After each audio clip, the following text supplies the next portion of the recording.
আলহামদুলিল্লাহ, সম্মানিত উপস্থিতি, আমরা আজকের বুখারীর প্রথম দার্সে বিস্তারিত আলোচনা করার সময় আমাদের নেই। মর্মে সংক্ষিপ্ত কথায় এইভাবে যে পৃথিবীর হাদিস শাস্ত্রে সবচেয়ে বড় মুহাদ্দিস, যারা হাদিস সংরক্ষণ করেছেন, যাদের মাধ্যম দিয়ে আল্লাহ কিয়ামত পর্যন্ত হাদিস মানুষ সমাজে বহাল রাখার ব্যবস্থা করেছেন, তার সবচেয়ে বড় মুহাদ্দিস, হাদিস সংকলন সংগ্রহকারী ব্যক্তি মুহাম্মদ ইবনে ইসমাইল আল বুখারী। মুহাম্মদ ইবনে ইসমাইল আল বুখারী পৃথিবীতে সবচেয়ে হাদিস শাস্ত্রে বড় মানুষ বলে বিদ্বানগণ সিদ্ধান্ত নিয়ে বলেছেন। তিনি একটা হাদিস গ্রন্থ লিখেছেন, যে হাদিস গ্রন্থের নাম আছে আল জামে আস সাহি আল মুসনাদ মিন উমুরি রাসূলিল্লাহ সাল্লাল্লাহু আলাইহি সাল্লাম ওয়া সুনানিহি ওয়া আইয়ামিহি। তবে আমরা যে নামে পরিচিত তা হচ্ছে বুখারী। পরপরই আরেকটা গ্রন্থ মুসলিম। স্বাভাবিকভাবে আমরা পুরুষ নারী বুখারী ও মুসলিম নামে দুইটি হাদিস গ্রন্থ অবগত আছি। ইমাম বুখারী রাহিমাহুল্লাহ তার কেতাবের সূচনায় সর্বপ্রথম ওহী সম্পর্কে আলোচনা করেছেন।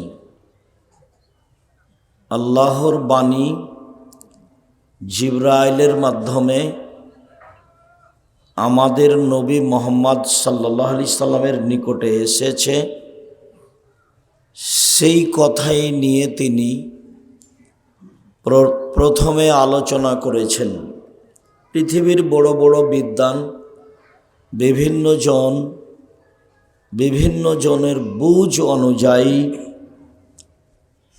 তাদের কেতাবে সূচনামূলক আলোচনা ভিন্ন ভিন্ন করেছেন। যেমন ইমাম মুসলিম কেতাবুল ঈমান, ঈমানের আলোচনা দিয়ে কেতাব আরম্ভ করেছেন। ইমাম আবু দাউদ অনেক বড় মুহাদ্দিস, তার কেতাব পবিত্রতা, ওযু পবিত্রতা দিয়ে শুরু করেছেন। ইমাম ইবনে মাজাহ অনেক বড় মানুষ, বড় মুহাদ্দিস, আল্লাহর সুন্নাতকে মানতে, রাসূলের সুন্নাতকে মানতে হবে, এটা আলোচনা আগে হবে। এই আলোচনা দিয়ে তিনি তার কেতাব আরম্ভ করেছেন। মর্মে ইমাম বুখারী রাহিমাহুল্লাহ ইসলাম ধর্মের সূচনা কিভাবে হলো, ওহীর মাধ্যমে হলো। আল্লাহর নবী বয়স যখন 40 কাছাকাছি, তখন কেন জানি তাকে মানুষ সমাজে থাকতে ভালো লাগে না। কেন জানি তিনি নির্জনে থাকা ভালোবাসেন। পরিস্থিতি এমন হয়ে গেল, এক পর্যায়ে তিনি আর মানুষ সমাজে থাকতে চাইলেন না। তখন তিনি গারে হীরায় রাত দিন কাটাবে নির্জনে, এই জন্য তিনি বাড়ি ছেড়ে চলে গেলেন। কয়েকদিনের জন্য খাদ্য পানি বেঁধে নিয়ে যেতেন। খাদ্য পানি শেষ হয়ে গেলে আবার আসতেন। খাদিজা রাদিয়াল্লাহু তাআলা আনহা তার জন্য খাদ্য পানি প্রস্তুত করে দিতেন। হঠাৎ একদিন জিবরাইল আলাইহিস সালাম তার কাছে আসলেন নির্জনে। এসে চেপে ধরে বললেন, ইকরা, পড়ুন। উনি বলছেন, মা না বেকারি, আমি তো পড়তে জানি না। তো আবারও জিবরাইল বললেন পড়ুন। তো আমাদের নবী মুহাম্মদ সাল্লাল্লাহু আলাইহি সাল্লাম বললেন আমি পড়তে জানি না।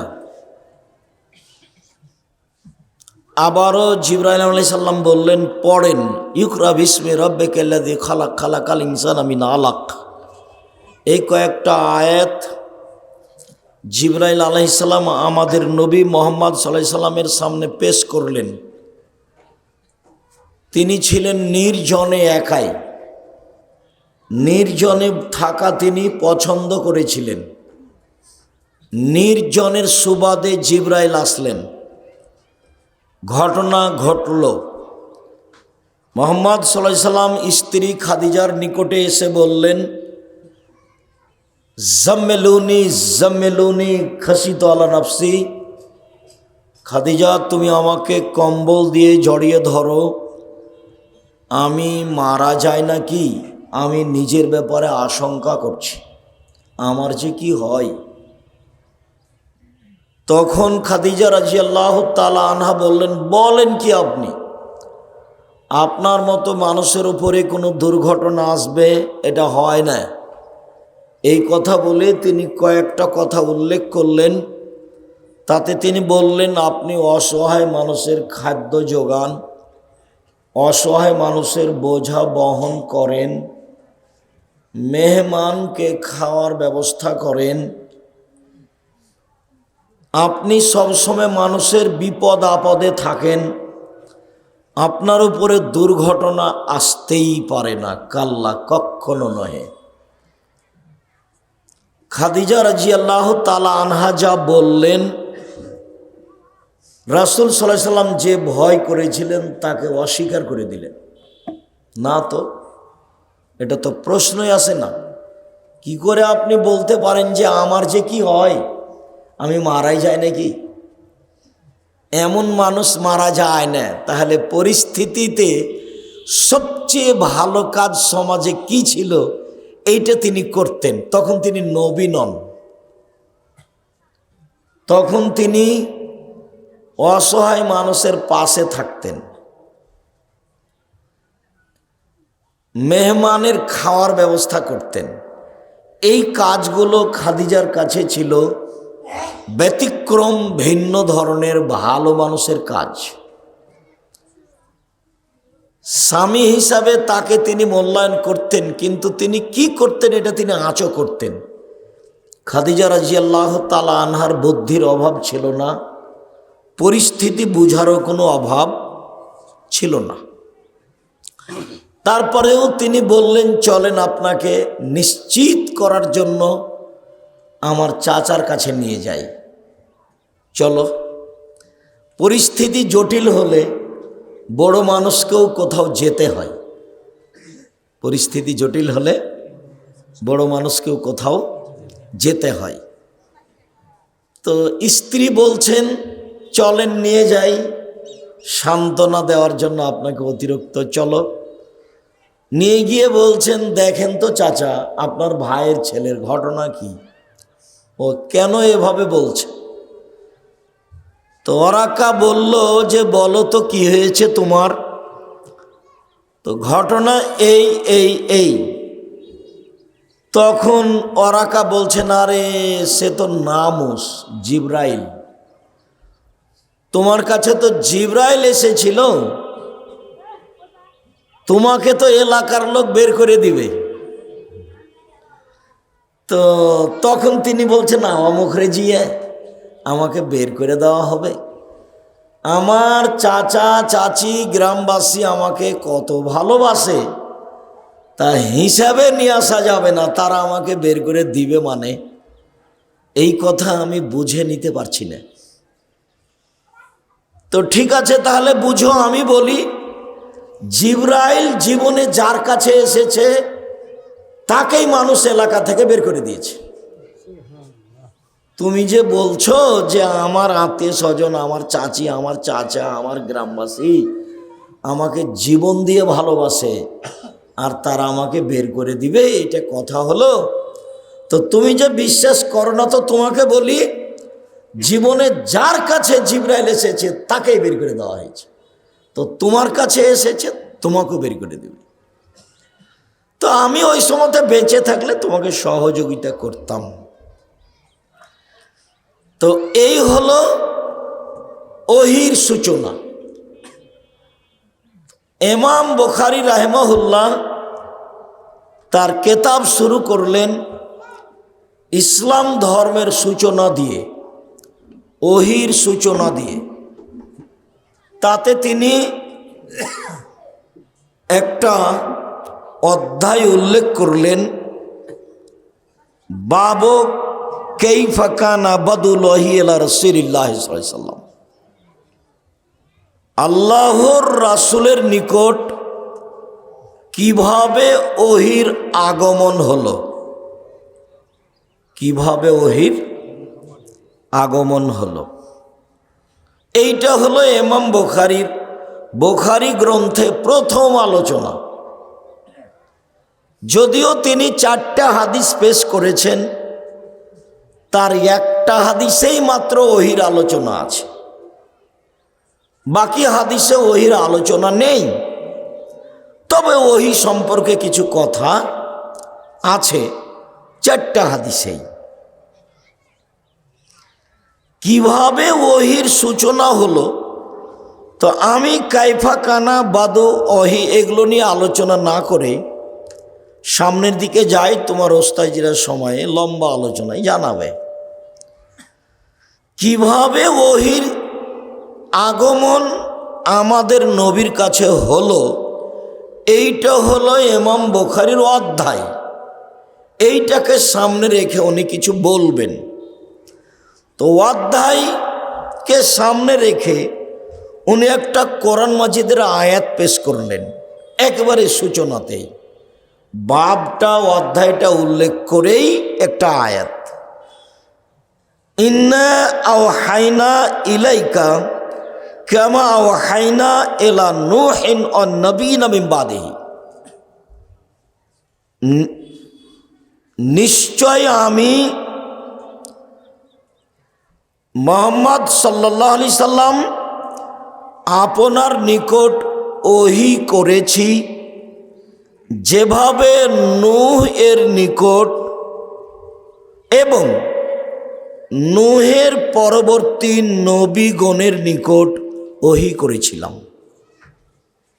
আপনার নিকট সেভাবেই করেছি যেভাবে অতীতের নবীগণের নিকট করেছিলাম।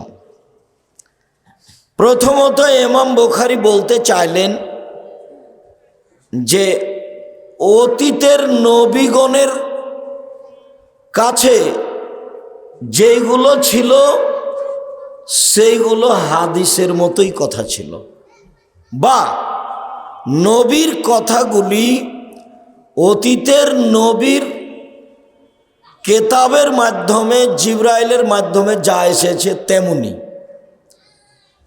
এখানে ইমাম বুখারী ওহী মাতলুর আলোচনা করতে চাননি, যেগুলো জিবরাইল সরাসরি পড়েন, যার নাম কোরআন মাজিদ। এইটা ইমাম বুখারী এখানে বলতে চাননি, কেননা ইমাম বুখারীর উদ্দেশ্য কোরআন মাজিদ নিয়ে আলোচনা করা নয়। ইমাম বুখারীর লক্ষ্য উদ্দেশ্য হলো হাদিস নিয়ে আলোচনা করা। তো হাদিস নিয়ে যে আলোচনা করবেন, তো হাদিসের কথা বলবেন, অতীতের কোনো হাদিস দেখাবেন এখানে তা না দেখিয়ে কি দেখিয়েছেন, একটা আয়াত দেখিয়েছেন। প্রথমেই আয়াত দেখিয়ে বলেছেন যে অতীতের নবীর কথাগুলো ছিল ওহী হাদিস, আমার নবীর কাছে যেগুলো হাদিস হিসেবে এসেছে সেগুলো আল্লাহর বাণী, জিবরাইলের মাধ্যমে নবী বলেছে। তবে জিবরাইল এসে পড়েননি, তেলাওয়াত নয়। তো হাদিসের মান নবীর, আমাদের নবীর যে হাদিসের মান অতীতের নবীগণের কথারও সেই মান। অতীতের নবীগণের ওহির মান যা ছিল, আমাদের নবীর হাদিসের মান সেটাই। প্রথমত ইমাম বুখারী এই কথা বলতে চাইলেন। তারপরে যেটা বলতে চাইলেন সেটা হলো এই যে আপনার উপরে বিধান যেটা আল্লাহ দিয়েছেন সেই বিধানের সূচনা হয়েছে নূহ আলাইহিস সালামের উপরে। নূহ আলাইহিস সালামের আগে যারা ছিলেন তাদের উপরে কোনো বিধান ছিল না। পাপ করলে কি হবে, নেকি করলে কি হবে, কিভাবে সলাত, কিভাবে সিয়াম, এইরকম বিধান নূহ আলাইহিস সালামের আগের নবীর উপরে ছিল না, যার কারণে তাদের কোনো বিধানও পাওয়া যায় না। যা পাওয়া যায় তা মোটামুটি নূহ আলাইহিস সালাম থেকেই পাওয়া যায়। তা আমাদের উপরে যেমন হালাল হারাম বিধান আছে, তো অতীতের নবী নূহ আলাইহিস সালামের উপরে তেমন হালাল হারাম বিধান ছিল। ওর পূর্বে কোন নবীর উপরে এইরকম বিধান ছিল না, যার কারণেই ইমাম বুখারী এই আয়াতটা বাছাই করেছেন যে আপনার ওহী হলো নূহ আলাইহিস সালামের ওহীর মতো। আয়াতটা পেশ করে আল্লাহর কথা বললেন যে আল্লাহ আমাদের নবীকে বললেন আপনার কাছে ওহী করেছি যেমন ওহী করেছিলাম নূহের নিকটে এবং তার পরবর্তী নবীগণের নিকটে। এরপরে আমরা এই আলোচনা ছেড়ে দিই। আমাদের সংক্ষিপ্ত 3টা আলোচনা আছে। তার প্রথম আলোচনা এইটা যে ইমাম বুখারী রাহিমাহুল্লাহ তার কিতাব আরম্ভ করেছেন ওহী দিয়ে। ধর্ম কিভাবে চালু হলো তার সূচনা দিয়ে। তারপরে একটা হাদিস চয়ন করেছেন ইমাম বুখারী। সেই হাদিসটার ব্যাপারে উনি বলছেন হাদ্দাসানা, আমাদেরকে হাদিস শুনিয়েছেন আল হুমায়দি ও আব্দুল্লাহ ইবনে জুবাইর। আর হুমায়দি বলেন আমাদের সামনে হাদিস পেশ করেছেন সুফিয়ান ইবনে ওয়াইনা। সুফিয়ান সৌরি নয়নি, সুফিয়ান ইবনে ওয়াইনা। সুফিয়ান ইবনে ওয়াইনারই ছাত্র হুমায়দি, 20 বছরের হুমায়দি ছাত্র সুফিয়ান ইবনে ওয়াইনা। সুফিয়ান ইবনে ওয়াইনা বলেন আমাদের সামনে হাদিস পেশ করেছেন ইয়াহইয়া ইবনে সাঈদ আল আনসারী। ইয়াহইয়া ইবনে সাঈদ আল আনসারী বলছেন আমাকে বলেছেন মুহাম্মদ ইবনে ইব্রাহিম আত-তাইমি, শুধু আমাকে বলেছেন। এ হলো গরিব, এ হলো হাদিস গরিব। আমাকে বলেছেন মুহাম্মদ ইবনে ইব্রাহিম আত-তাইমি। মুহাম্মদ ইবনে ইব্রাহিম আত-তাইমি বলেন যে তিনি নিজে আলকামা ইবনে ওয়াক্কাস থেকে শুনেছেন, এটাও গরিব। আলকামা ইবনে ওয়াক্কাস আল-লাইসি বলেন আমি উমর ইবনে খাত্তাবকে বলতে শুনেছি। এবার সাহাবীর কাছে চলে গেলেন, উমর ইবনুল খাত্তাব বলেন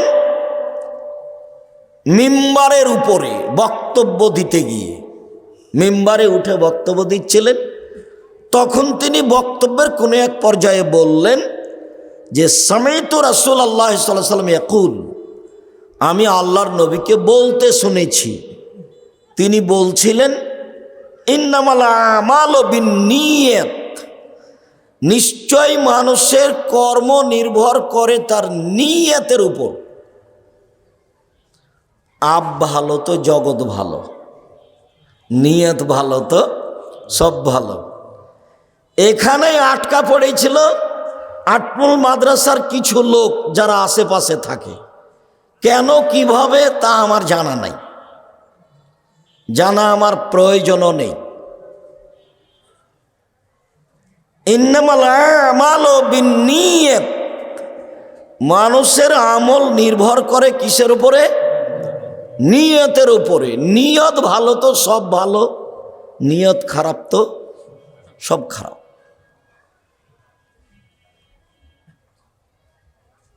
অনেক কথা হাদিস শেষ করি, তার দুই একটা বলি।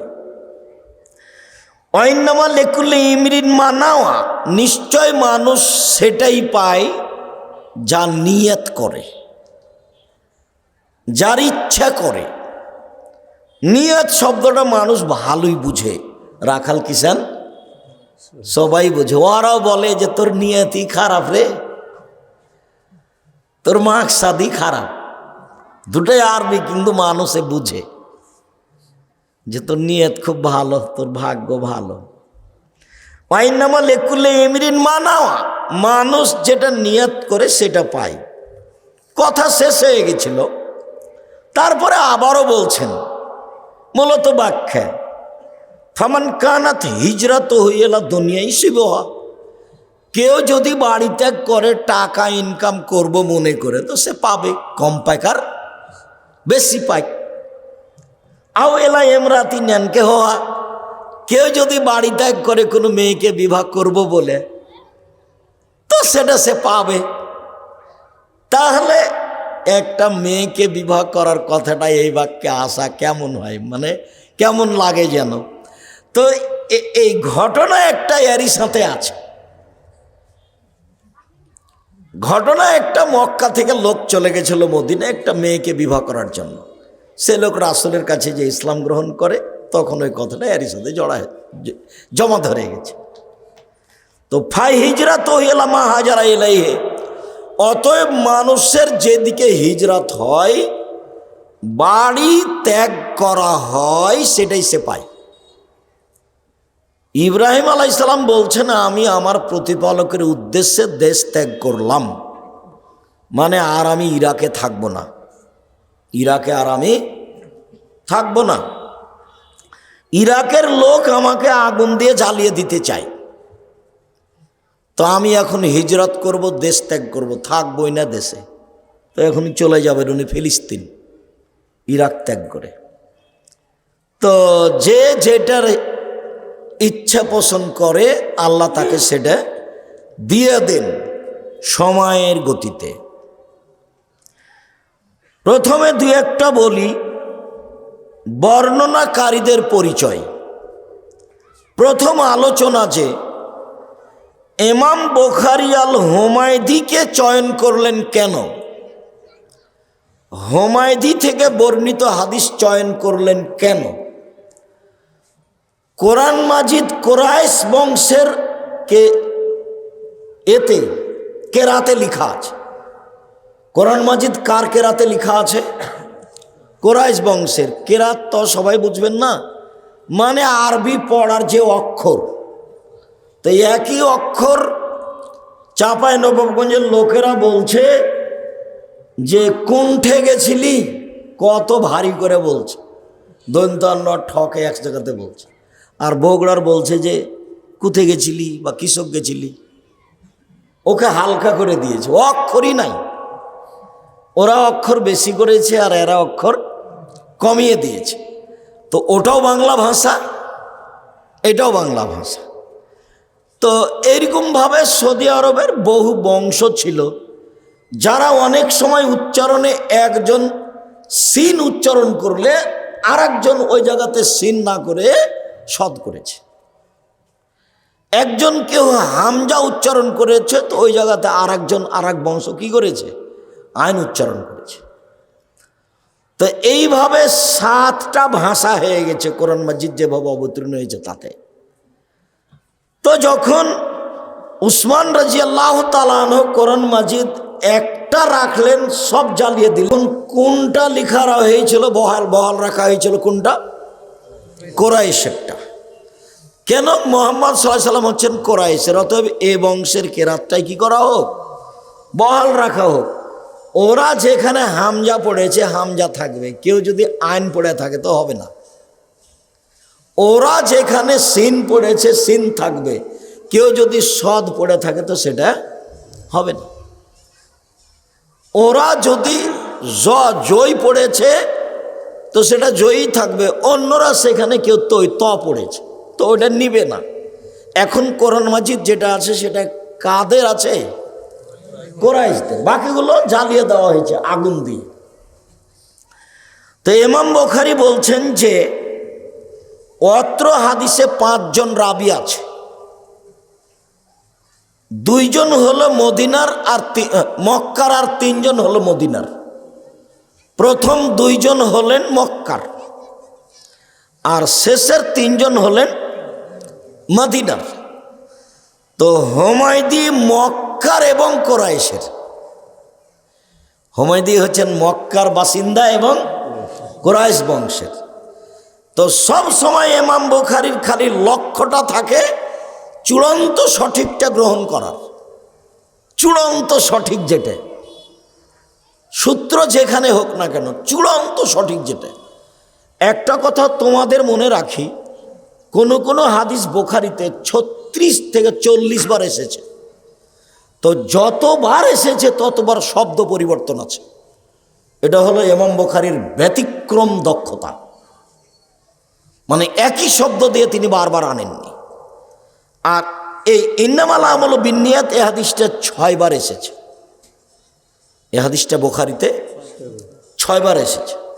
তবে এর চেয়ে বেশি শব্দ এসেছে অন্য অন্য কোনো জায়গায়। এখানে কিছু শব্দ বিলুপ্ত আছে। তো হাদিস শাস্ত্র যেটা কোরাইশ বংশের, সে লোক দিয়ে তিনি গ্রহণ করেছেন এবং মক্কার। তারপরে হুমায়দি আব্দুল্লাহ ইবনে জুবায়ের সবার পরিচিত মানুষ।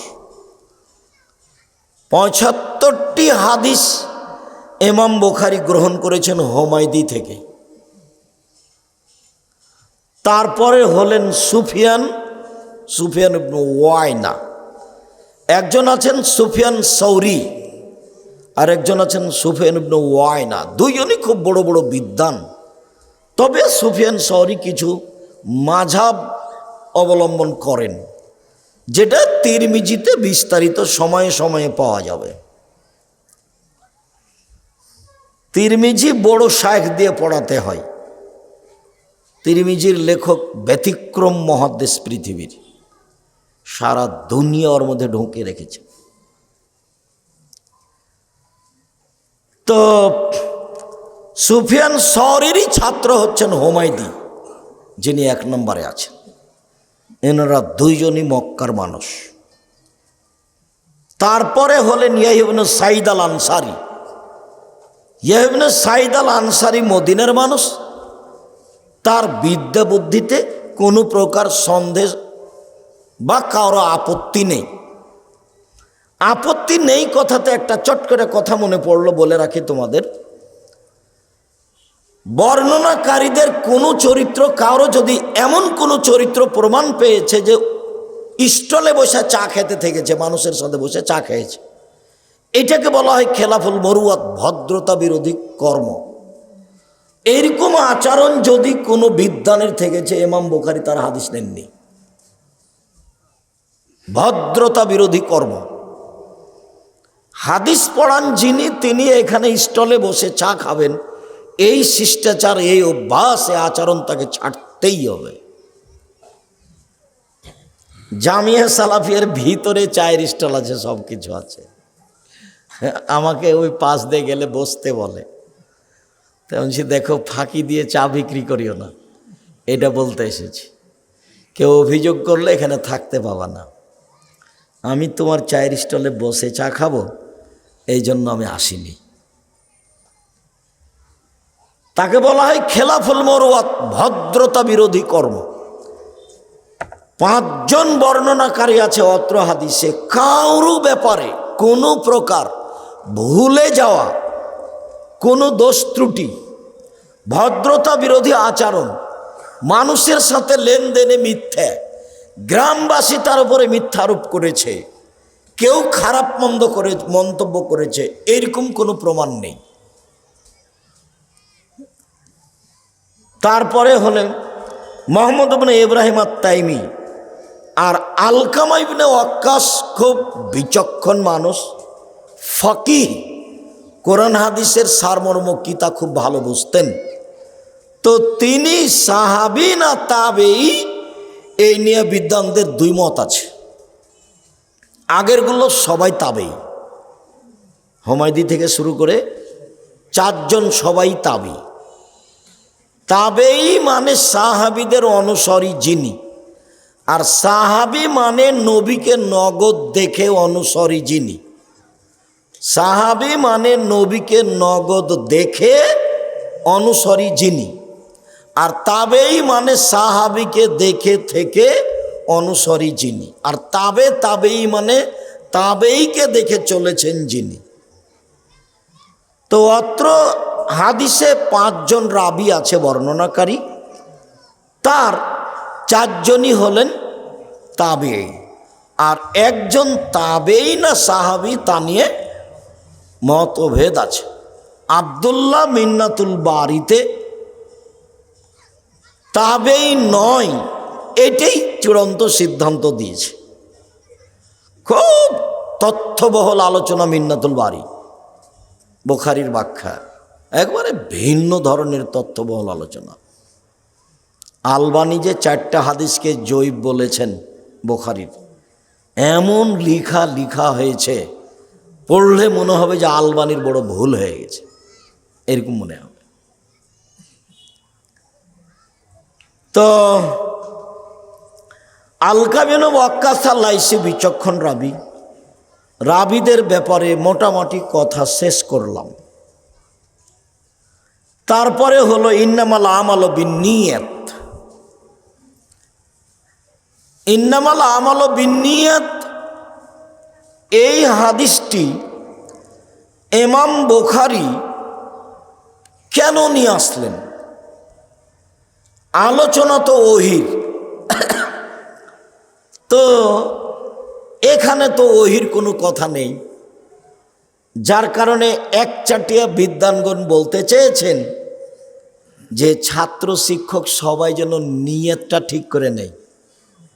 পড়তে পড়তে কয়দিন পরে একজন বলছে গার্মেন্টসের চাকরি নিবি, বেতন 30,000, তখন বলছে যে বুখারীর দার্স থাক, গার্মেন্টসে যাই টাকা। তো বাপ মা মিলে সিদ্ধান্ত নিয়েছে যে চল রে, ছেলেটা 3টে তো পার হয়ে গেছে দুনিয়ার বদ, একটা ভালো আটমূল মাদ্রাসায় দিই। তো আটমূল মাদ্রাসায় দিয়েছে। তো 2-4 মাস পরে খালা বলছে, ছেলেটার খালা, তোর মা বুঝে তোকে নষ্ট করার জন্য দিয়েছে, তোর কত মেধা ভালো, তোকে যদি এতে বগুড়া ক্যাডেট স্কুলে ভর্তি করতো তাহলে তোর কত শোনো হতো, কত কি করতি, ইঞ্জিনিয়ার হয়ে একটা বড় ডাক্তার হয়ে শয়তান হতি, প্রতারক। তো এভাবে খালা বারবার বলেছে। তখন খালাকে গিয়ে বলছে, তার খালা আবার ওর মাকে ধমকালছে। তখন ওর খালু আবার বলে, তুমি জায়গা পাও না, ছেলেটা ওখানে দাও। কয়দিন পরে তখন নিয়ত কি হয়ে গেছে, উল্টে গেছে। দিয়ে বলছে যা হয়েছে হয়েছে, ভুল তো করেছি, ছেলেটা বগুড়াতে ভর্তি করে দিয়াই রে।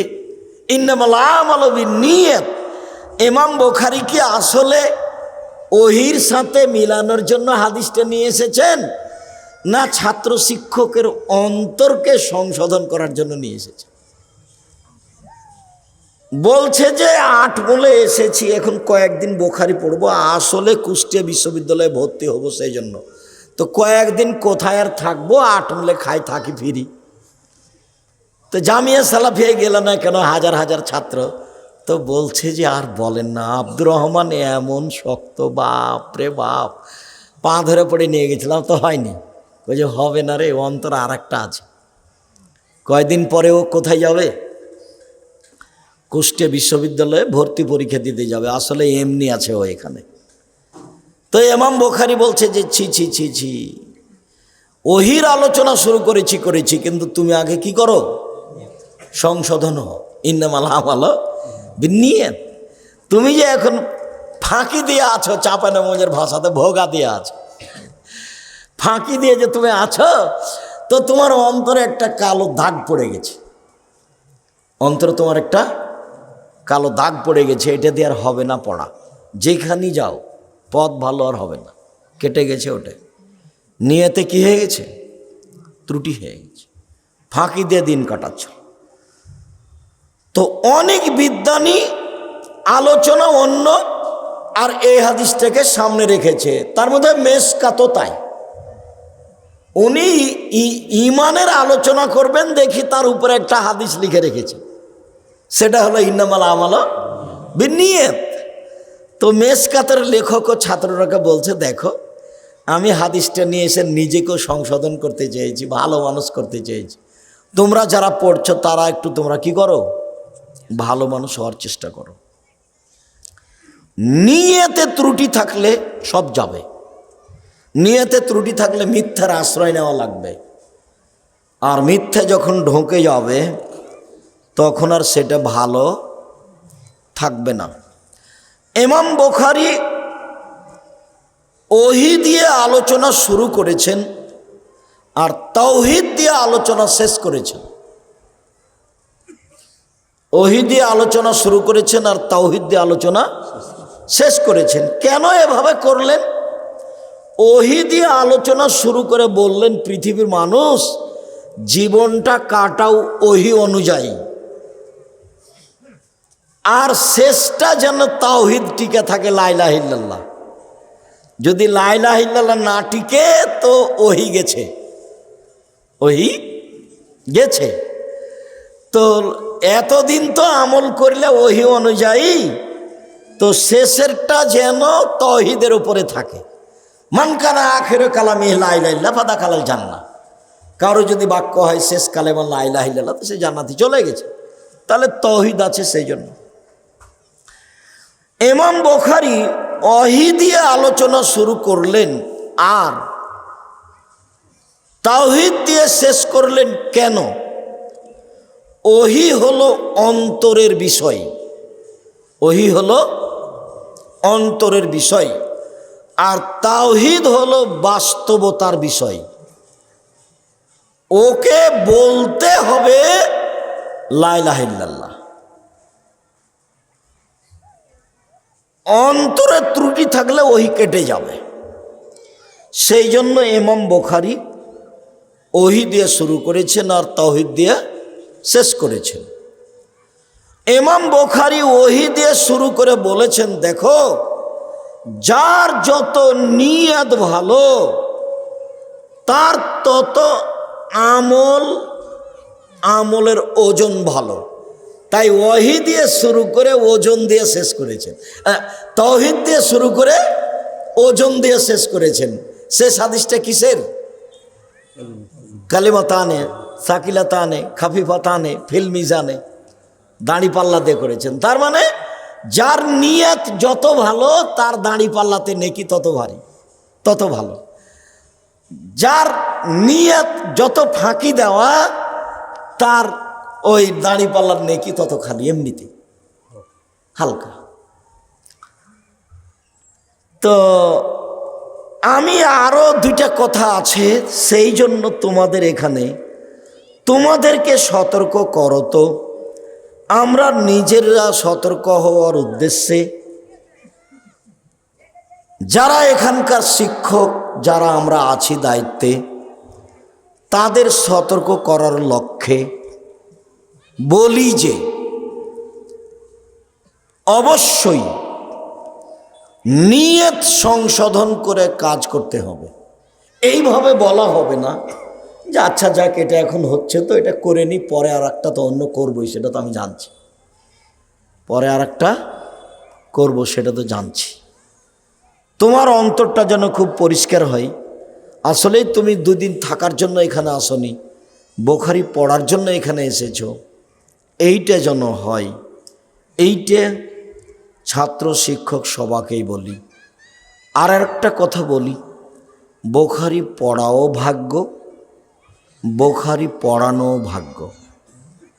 বুখারী পড়াও ভাগ্য, বুখারী পড়ানো ভাগ্য। যদি পড়তে পড়তে 2 মাস 4 মাস 6 মাস পরে চলে যাও, তাহলে বুঝতে হবে ভাগ্য টলে গেছে। আসলে আমার ভাগ্যে এটা নেই, তাই এটা ঘটলো। বুখারী পড়াতে পড়াতে যদি বন্ধ হয়ে যায়, তাহলে বুঝতে হবে ভাগ্য টলে গেছে। আসলে আমার ভাগ্যে এটা নেই, আমি জোর করে ধরে রাখছিলাম।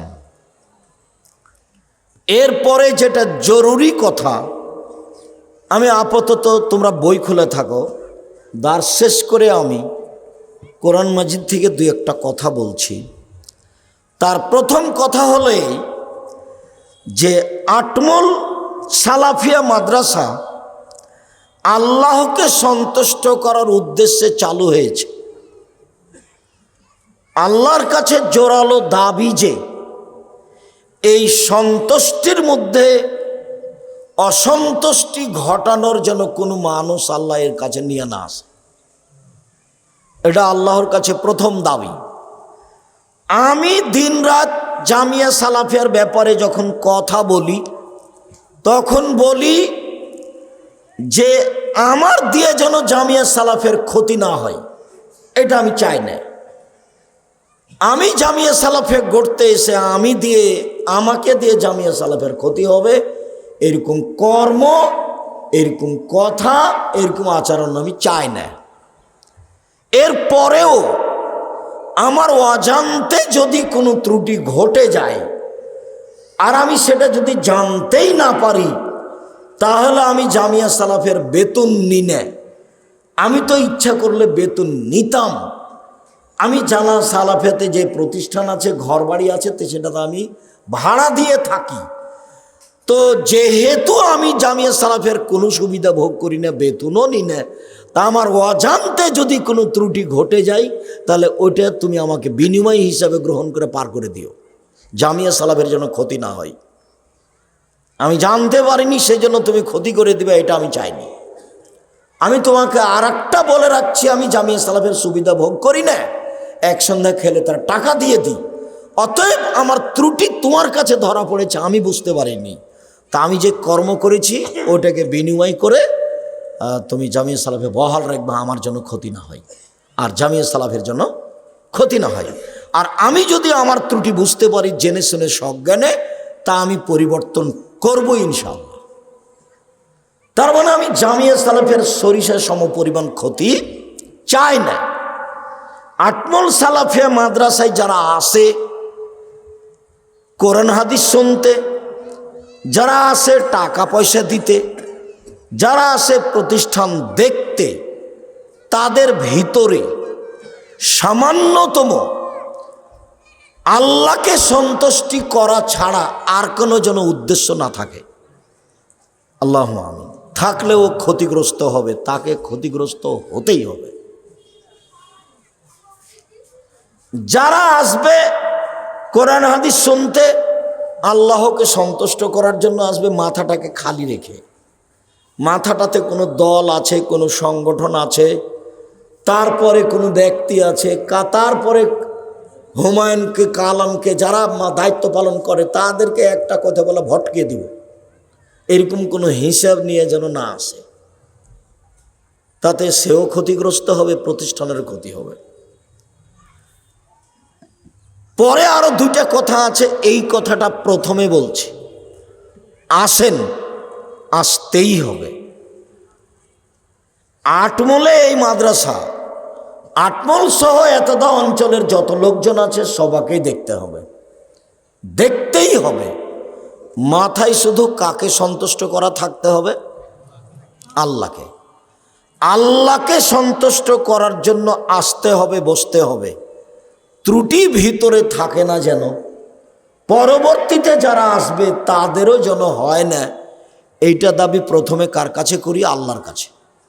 তারপরে মানুষ হিসেবে আমাদের কাছে, আপনার কাছে বলছি, একে আল্লাহর সন্তুষ্টির জন্যই তৈরি করা হয়েছে। তৈরি করো তো বহুদিন আগে একদিন সাদুরিয়া মাদ্রাসায় জালসায় এসেছিলাম। আব্দুর রহমান জুমার বাড়ি কাছ খাকা মৌলবীর ছেলে ওই মাদ্রাসা চালাচ্ছিল, কচ্ছপ খাওয়া আবু তাহের। সেখানে গিয়ে দুইজন মানুষ দেখা করেছিলেন, নূর মোহাম্মদ মাস্টার আর খয়বার হাজি আব্দুর রাজ্জাক। আটমলে একটা মাদ্রাসা করতে হবে। তখন আমি বললাম, আপনি কি করেন আর আপনি কি করেন? তো তাদের পরিচয় দিল। তো সেইখানে কিছু বৈঠকে কথা হলো। তারপরে একদিন আসলাম, তাহলে এইখানে মাদ্রাসা করতে হবে। আসি, খাই খালি কার বাড়িতে? এই কার বাড়িতে খাই? নূর মোহাম্মদ। আর নূর মোহাম্মদ সর্দার, নূর মোহাম্মদ সর্দার হলেন নানা, মানে বলি আমরা নানা, আর ওনার স্ত্রী হলেন নানি। তো নানা আর নানি, নানির বাড়ি রান্না বান্না খাই আর এই গল্প করি আর সময় কাটাই যে কিভাবে মাদ্রাসা করতে হবে। গড়তে ভাবতে ভাবতে ভাবতে পরবর্তীতে আরও আয়সা যোগ হলো, যারা তব ভাই আসলেন, আরও যারা আলাউদ্দিন আব্দুল লতিফ মাস্টার, ওনারা সব আসলেন, দিয়ে 5-6 জন হয়ে গেল। সূচনা হলো 2 জন দিয়ে, বৈঠক 2-3টা হলো 2 জন দিয়ে, আর আমি আছি ফাও, এমনি আমিও আছি একবারে সূচনা থেকে প্রথম দিন। তো ঠিক আছে, করা লাগবে। সিদ্ধান্ত হলো, শিক্ষক ঠিক করলাম আবুল কালামকে, আর একজন কি নাজমুলকে দিয়ে ওকে পাঠালাম এখানে। হ্যাঁ, নাজমুলকে আগে পাঠালাম, দিয়ে চালু করা হোক। কোনটা? ঘরের 2 তলাতে ছাত্র থাকতো ঘরে, ওটা চালু করা হলো। জি, বাকি ইতিহাস লাগবে না, শুধু সূচনাটা এই যে দারুল উলুম দেওবন্দ একজন মৌলানা কাসেম নানদবী চালু করেছিলেন একটা চাল দিয়ে। দারুল উলুম দেওবন্দে একটা চাল আর 6টা খুঁটি। কাসেম নানদবী হলেন পরিচালক শিক্ষক, আর হুসাইন আহমদ মাদানী হলেন ছাত্র। যে হুসাইন আহমদ মাদানী 50 বছর যাবৎ, 45 বছর যাবৎ বুখারী পড়িয়েছে। তো 6 জন ছাত্র দিয়ে চালু। আর একটা কথা আছে যেটা আমি বিশ্বাস করি না, সেটা বিদাতি কথা, যে কাসেম নাদর স্বপ্নে দেখলেন, তারপর এখানে এসে এই জায়গাটাতে এর নাক দিয়ে টানেন, শ্বাসটান, খালি গন্ধ আছে, খালি সেন্ট আছে, সেন্ট আছে। কিসের সেন্ট রে? হাদিসের সেন্ট, বলে মাদ্রাসায় বলতে হবে। এইগুলো কথা ঠিক নয় বলে আমি মনে করি। তো উনি চালু করেছিলেন একটা চাল দিয়ে, দেওবন্দ একটা চাল দিয়ে 6টা খুঁটি দিয়ে চালু হয়। তো এটাও সেভাবে চালু হয়েছে। কোনো দিন তারা ভুল অক্ষরে কাসেম নাদবীকে ভুলেনি, নবী নয় যে নবী বলে ডাকে। কোনো দিন তারা হুসাইন আহমদ মাদানীকে ভুলেনি, নবী নয় যে নবী বলে ডাকে। আমি আসলে বলিনি যে হুসাইন আহমদ মাদানী শিরক করেছেন। জজ আমাকে যখন বলল সিলেট সুনামগঞ্জ কোর্টের, ও ভুল বলল, কিন্তু আমাকে কথা বলা নিষেধ করা আছে, তাই আমি বলতে পারিনি। আমি বলেছি যে এটা শিরক, এটা শিরক, এটা শিরক। হুসাইন আহমদ মাদানী যেখানে ডালিম গাছের নিচে বুখারী পড়াতেন, পরবর্তী শিক্ষকেরা বলতেন যে বরকতের জন্য ডালিম গাছের নিচে বুখারী পড়তে যেতে হবে একদিন। আমি বলেছি এটা শিরক। কথা বুঝতে পারোনি? আমি বলিনি যে হুসাইন আহমদ মাদানী মুশরিক, এ কথা আমি বলিনি। আমি বলেছি যে হুসাইন আহমদ মাদানী ডালিম গাছের নিচে বুখারী পড়াতেন। পরবর্তীতে যেসব বিদ্বানেরা বলেছেন যে বরকতের জন্য একদিন কোথায় বুখারী পড়াতে যেতে হবে? ডালিম গাছের নিচে। আমি এটাকে শিরক বলেছি। তো জজ আমাকে বলছে, ছাত্তা মসজিদের ওখানে জজ আমাকে বলছেন যে আপনি বলেছেন হুসাইন আহমদ মাদানী মুশরিক। তা আমি কিন্তু এখন তার বলতে পারি না যে না, আপনি ভুল বলছেন। কেননা উকিল আমাকে বলেছে যা বলবেন মুখ খুলবেন না, যা বলবে খালি আপনি শুনবেন। এদের নাম জজ, হাকিম। হাকিম নড়ে তো হুকুম নড়ে না, একটা ঘটে যেতে পারে। তো তারা কোনোদিন স্মরণে তাদেরকে ভুলেনি। তাদের একটা দুয়া বরকত আছে, যখনই ভিন্ন কিছু ঘটবে তখন আল্লাহর অসন্তুষ্টি নেমে আসবে। যখনই আল্লাহর অসন্তুষ্টি নেমে আসবে তখন আপনার শত চেষ্টা ব্যর্থ হবে, শত চেষ্টা ব্যর্থ হবে। আর আরেকটা কথা, যে কাজের জন্য লাগে অধিকার। যেমন আমরা তব ভাইয়ের ছেলেকে পূর্ণ অধিকার দিয়ে রেখেছি, বাবা তুমি প্রতিষ্ঠানটা দেখো, ভাবো, চিন্তা ভাবনা করো, প্রতিষ্ঠান ভালোভাবে গড়তেই হবে। তো স্বাধীনতাই চেয়েছে মুসা আলাইহিস সালাম ফেরাউনের কাছে গিয়ে। স্বাধীনতার খুব দাম। একবারও বলেননি মুসা ফেরাউনকে যে ইসলাম কবুল করে, ইসলাম গ্রহণ করেন। বলেন এক আল্লাহ, বলেন এক আল্লাহ। এ কথা মুসা বলেননি। দেখেন 1 মিনিট বলি, এই চলো এক, চুপ থাকো। মুসা আলাইহিস সালাম আল্লাহ যখন মুসাকে বললেন যে ফেরাউনের কাছে যান আপনি, তো মুসা বললেন যে আমি সাবলীল ভাষায় ভালো করে কথা বলতে পারি না। তখন আল্লাহ বললেন যে আমি ওটা ঠিক করে দিচ্ছি, আপনি বলেন রব্বি ইশরাহ লি সাদরি ওয়া ইয়াসসির লি আমরি ওয়াহলুল উকদাতাম মিন লিসানি ইয়াফকাহু কাওলি। যেতে হবে, যান, আমি ওটা ঠিক করছি। তখন মুসা আলাইহিস সালাম বলছেন, দেখেন ফেরাউনের পক্ষ থেকে আমার উপরে একটা হত্যার অভিযোগ আছে, আমি কিন্তু এক থাপ্পড় দিয়ে একটা মানুষ মেরে পালিয়ে এসেছি, ও কিন্তু আমাকে মারবে। তখন আল্লাহ বলছেন যে ঠিক আছে, আমি আপনার সাথে আছি, আমি আপনার সাথে আছি। তো মুসা আলাইহিস সালাম বলছেন, না আমি একাই যেতে পারবো না, আমার ভয় হচ্ছে। এরপরে কি হবে তাহলে? বলে আমার ভাইকে সাথে দেন। ঠিক আছে, দিলাম। সব কথা আল্লাহ মুসার মেনে নিলেন।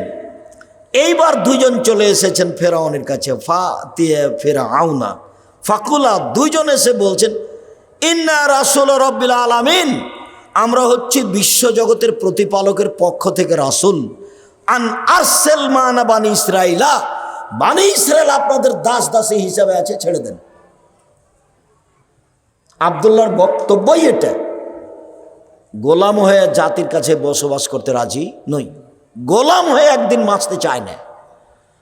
মুসা বলছেন যে আমার সম্প্রদায়কে ছেড়ে দিতে হবে। আগে তো এসে বলবে বল লা ইলাহা ইল্লাল্লাহ বল, এই কথা না বলে কি বলছেন, আমার লোকজন ছেড়ে দেন। যুগ যুগ ধরে মুসা আলাইহিস সালামের সম্প্রদায়ের বানি ইসরায়েলেরা দাস দাসী হিসাবে আছে।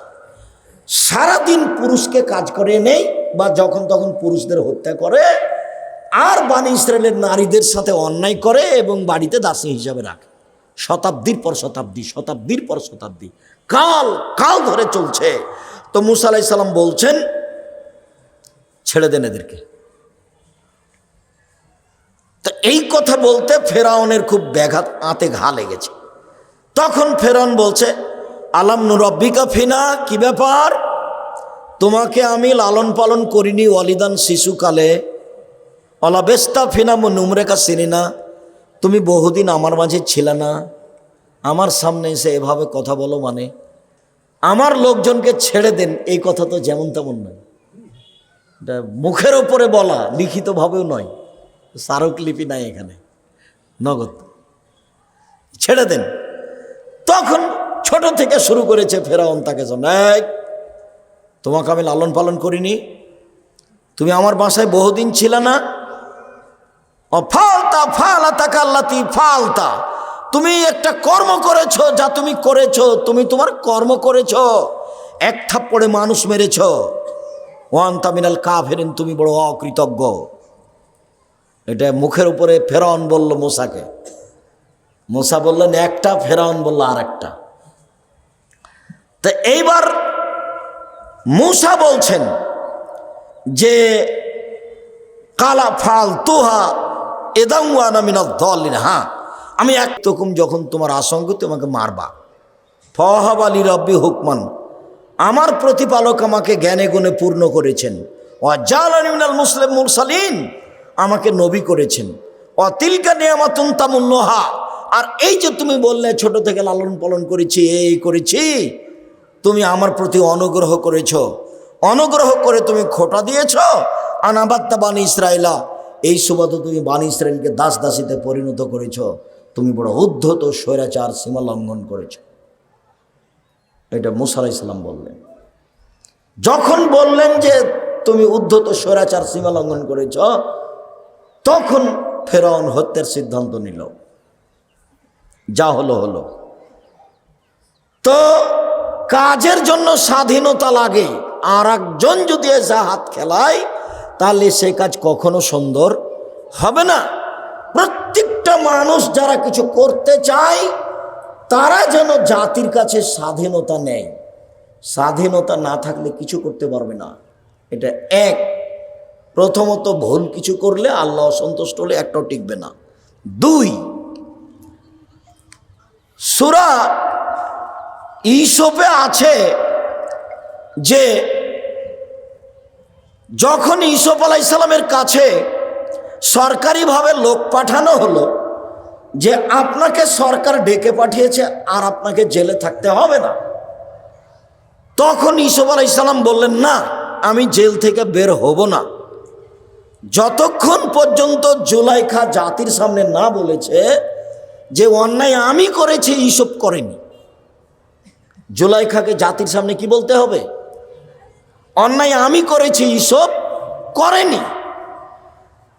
তো আমাদের নবী তো যা বললেন যে ইউসুফের ধৈর্য আমার চেয়ে কত বেশি, যে ও বলছে যে আমি জেল থেকে বের হব না। আমি যদি থাকতাম তাহলে লোকজনকে বলতাম, চলো চলো চলো, আমাকে বের করে নিয়ে চলো, সরকারের কাছে যাই। আমাদের নবী মুহাম্মদ সাল্লাল্লাহু আলাইহি ওয়াসাল্লাম বলছেন। তো ইউসুফ তো বের হলেন না। তো ইউসুফ এখন বলছেন যে কেন আমি বের হলাম না? লেলাম আন্নিল্লাম এখনো বিল গায়বে, জুলাইখার স্বামীকে জানতে হবে আমি তার অজান্তে বিশ্বাসঘাতকতা করিনি।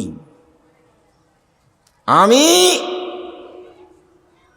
জুলাইখার স্বামী আমাকে এখানে থাকতে দিয়েছে, খেতে দিয়েছে, জুলাইখার স্বামীকে না জানিয়ে আমি জুলাইখার সাথে জেনা করিনি। এইটা আমি তার স্বামীকে জানাতে চাই যে আমি বিশ্বাসঘাতক নই। ও তো আমাকে এখানে থাকতে দিয়েছে, বলছে, এই জুলাইখা, এই যে ভালো ছেলে, সুন্দর, দেখছো না কত সুন্দর, টকটকে ঝকঝকে রে, একে আমরা ভবিষ্যতে সন্তান হিসাবে গ্রহণ করব। একে ভালো থাকতে দাও, ভালো খেতে দাও। এখন ভালো খাচ্ছেন, ভালো থাকছেন, এই সুবাদে আমি তার স্ত্রী জুলাইখার সাথে অন্যায় করব, এটা আমি করিনি। আমি বিশ্বাসঘাতক নই।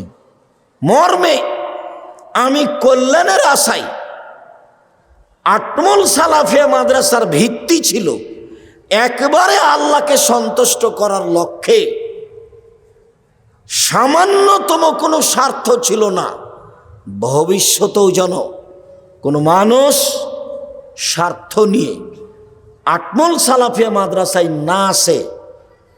আমি আমার পক্ষ থেকে জোরালোভাবে অনুরোধ জানাচ্ছি আর উদ্বুদ্ধ করত বলছি যে আল্লাহর কাছে খালেস অন্তরে দোয়া করতে হবে যে আল্লাহ তুমি আটমল সালাফিয়া মাদ্রাসাকে কবুল করো, আমিন। আর ওদের হাতে রাখো যাদের হাতে থাকলে এই প্রতিষ্ঠান নিখুঁত অবস্থায় আল্লাহর সন্তুষ্টিতে থাকবে।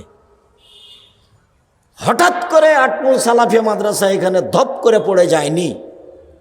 এটা কিভাবে গড়ে উঠেছে সবাইকে মনে রাখতে হবে। আর আল্লাহ কোনো কাজ কারো ধপ করে দিয়ে দেন না, সময় দিয়ে দেন। দীর্ঘ সময় ধরে আল্লাহর সন্তুষ্টিতেই যারা চেষ্টা চালিয়েছে তারা এ পর্যন্ত নিয়ে এসেছে। যারা চেষ্টা চালাচ্ছে তারা অনেক পর্যায়ে পৌঁছে দিয়েছে, ভবিষ্যতে আরও ভালো থেকে ভালো পর্যায়ে পৌঁছানোর চেষ্টা করবে ইনশাআল্লাহ। মর্মে প্রত্যেক ব্যক্তিকে অন্তরটা পরিষ্কার, ইন্নামাল আমালু বিন্নিয়াত, এই হাদিসের প্রতি আমল করো তো আল্লাহকে সন্তুষ্ট করার আশায় প্রতারণা, বিশ্বাসঘাতকতা অন্তরে না নিয়ে এসে একমাত্র খালেস অন্তরে কাজ করতে হবে। আল্লাহ সন্তুষ্ট থাকলে কাজ হবে ইনশাআল্লাহ। আজ যা আছে 5 বছর 10 বছর পরে এর চেয়ে আরো অনেক বেশি হয়ে যাবে। মর্মে বলি শেষে এসে, আল্লাহ যারা খালেস অন্তরে এই প্রতিষ্ঠান গড়ে চলে গেছে তুমি তাদের কবরের শাস্তি মাফ করে দাও। আমরা ছাত্ররা, শিক্ষকেরা তাদের পরবর্তী উত্তরসূরি হিসাবে আছি। আমরা তাদের জন্য তোমার কাছে অন্তর খুলে, মন খুলে, কোনো প্রকার স্বার্থ ছাড়াই তোমাকে শিরক মুক্ত সর্বশক্তিমান মনে করে তোমার ক্ষমতার আশাধারী হয়ে বলছি, যারা খালেস অন্তরে আটমল সালাফিয়া মাদ্রাসা গড়েছে তুমি তাদের কবরের শাস্তি মাফ করে দাও। তুমি তাদের কবরকে প্রশস্ত করো, তুমি তাদের কবরকে আলোকিত করো। আমরা যারা এলাকাবাসী, দেশবাসী আছি, আমরা যারা এলাকাবাসী, দেশবাসী আছি, তারা সবাই যেন আল্লাহকে সন্তুষ্ট করার আশায় খালেস অন্তরে আটনল সালাফিয়া মাদ্রাসায় দান এবং সহযোগিতায় পরামর্শে থাকি। আল্লাহ তুমি এই তৌফিক দান করো। এই তৌফিক দান করার দাবি জানিয়ে উপস্থিত বৈঠকি দান, যারা এখানে ছেলেরা আছি, যারা অভিযোগ আছি, সবাই অভিভাবক আছি, ওই এই আমার সাথে যে ছেলেটা ছিল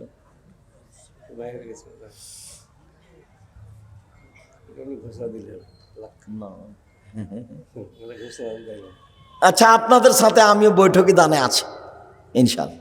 আপনারা সবাই বৈঠকি দানে অংশগ্রহণ করেন। সবাই আমাদের সাথে যারা আছে, তোমরা শিক্ষক, তোমরাও না খালি পকেটে চলে এসছো নাকি? বৈঠকি দানে জাযাকুমুল্লাহ খাইর, সবাই অংশগ্রহণ করবে। এই ছেলেরা তোমরাও।